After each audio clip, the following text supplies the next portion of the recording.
A lo largo de la Edad Moderna, tres movimientos intelectuales predominaron: el Renacimiento en los siglos XV y XVI, el Barroco del siglo XVI al XVIII y la Ilustración en la segunda mitad del siglo XVIII. Es de llamar la atención que el Renacimiento y la Ilustración eligieran su propio nombre. Y es que en la Edad Moderna, la actitud de hombres y mujeres se orientó a tratar de construir el mundo. Por primera vez, el ser humano hizo suya la tarea de transformar la realidad, sin atenerse a aceptar los designios de Dios y la obra de la casualidad. Durante el medievo, hubo en Europa repetidos esfuerzos por impulsar la cultura a través de la recuperación del legado de Roma. Aquellos movimientos intelectuales pueden llamarse renacimientos o resurgimientos, ya que fijaron su mirada en el pasado y no en el desarrollo de una nueva ruta intelectual. Los frutos de estos esfuerzos fueron abundantes. Se fundaron las primeras escuelas y se resumió el saber humano en 7 materias: la gramática, la retórica, la dialéctica, la aritmética, la geometría, la astronomía y la música. Asimismo, se fundaron las primeras universidades. En el siglo XV sobrevino el Gran Renacimiento, que abrió la puerta a la Edad Moderna. Este intenso movimiento intelectual comenzó con la caída de Constantinopla en poder de los turcos en el año 1453. Entonces dejó de existir el Imperio Romano de Oriente. Gran parte de los romanos de Oriente tuvieron que emigrar hacia Europa. Las rutas de comercio con China y con otros países asiáticos más lejanos se interrumpieron súbitamente.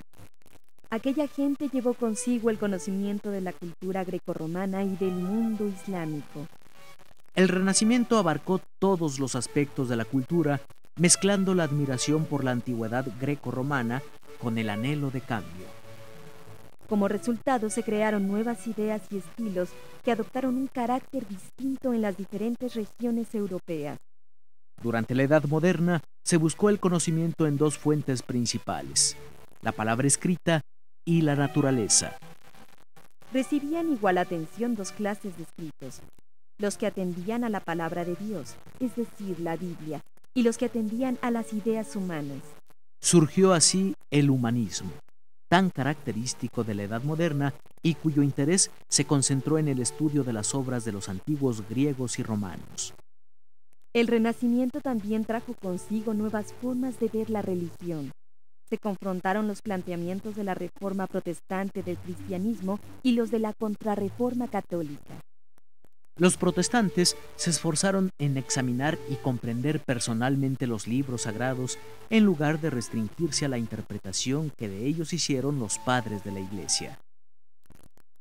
Entre protestantes y católicos se desarrollaron sangrientas guerras que dividieron pueblos y familias y que terminaron sin el triunfo de alguna creencia en particular. Finalmente, aunque persistió la intolerancia, se extendió la idea de que la coexistencia entre los puntos de vista diferentes era la única salida para la convivencia humana. Los renacentistas estudiaron la naturaleza de manera directa. Los puntos de vista de las autoridades dejaron de ser referencias definitivas para el conocimiento. Su lugar fue ocupado por la reflexión y la observación. Poco a poco y en varios frentes, una nueva idea de la ciencia se fue gestando. En Italia destacó Leonardo da Vinci, artista, ingeniero y anatomista. Nicolás Copérnico, sacerdote y astrónomo polaco, sentó las bases de una nueva imagen del universo con el Sol como centro. El danés Tycho Brahe elaboró una colección de datos precisa y cuidadosa sobre los cuerpos celestes.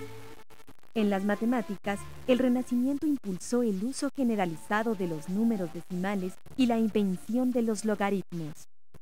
Hubo también avances considerables en el estudio del cuerpo humano, como puede observarse en las láminas anatómicas de Andrés Vesalio. Tal vez el periodo más característico de la Edad Moderna sea el Barroco, que abarca más de 200 años.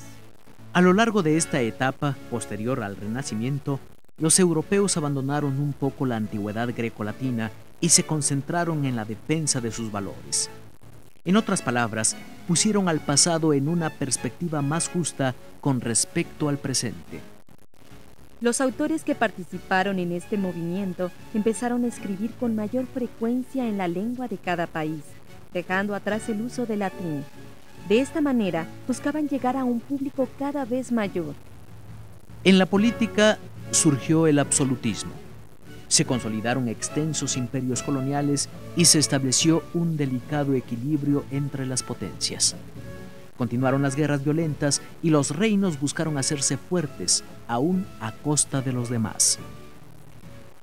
Para las mujeres en la época barroca también fue difícil adquirir una educación avanzada. A pesar de este problema, muchas destacaron en varios campos del saber y de las artes. En la pintura sobresalieron Artemisa Gentileschi, Luisa Moillon y Clara Peters. En la literatura, Sor Juana Inés de la Cruz, Afra Ben y Madame Guyon. La ciencia se nutrió también de talentosas intelectuales como María Agnesi y Laura Bassi. Sin embargo, debido a la poca aceptación del saber femenino y a las dificultades que había para su desarrollo y difusión, es de los grandes hombres de los que se habla en el arte, la ciencia y el pensamiento barroco. Durante este periodo, la actividad científica fue bastante intensa. Blaise Pascal creó la primera calculadora en la historia de la humanidad y enunció las leyes de la estática de los cuerpos. Dominó áreas del saber como las matemáticas, la física y la filosofía. René Descartes, un hábil matemático francés, examinó profundamente el pensamiento humano, el razonamiento científico y la manera en que el hombre adquiere conocimiento. A él se debe la forma en que construimos el plano de las representaciones geométricas con base en dos ejes, llamados cartesianos, en honor a este científico. Gottfried Leibniz inventó el cálculo infinitesimal. Pero uno de los científicos más talentosos del barroco y quizá de todos los tiempos fue Isaac Newton. Newton sintetizó y explicó en su obra todo el saber que hasta entonces existía acerca del universo. Enunció la ley de la gravitación universal y fue el primero en demostrar la descomposición de la luz blanca en los colores del arco iris. La obra de Newton representó un avance muy importante en la comprensión de los fenómenos físicos que nos rodean y revolucionó los planteamientos de la ciencia. El barroco fue una etapa muy interesante porque en ella convivieron, se apoyaron y se contrapusieron tendencias y movimientos sociales, económicos, artísticos, científicos e intelectuales muy diferentes.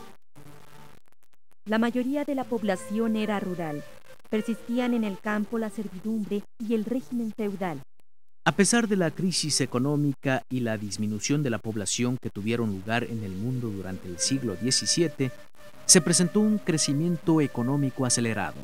Las condiciones de vida mejoraron, sobre todo en las ciudades. Sin embargo, el entorno urbano carecía de muchas de las comodidades y la higiene que actualmente nos parecen tan naturales. Eso explica las terribles epidemias de aquellos tiempos. No obstante esas enormes dificultades, el periodo barroco nos legó una herencia de incalculable valor y gran belleza en todos los aspectos de la vida humana.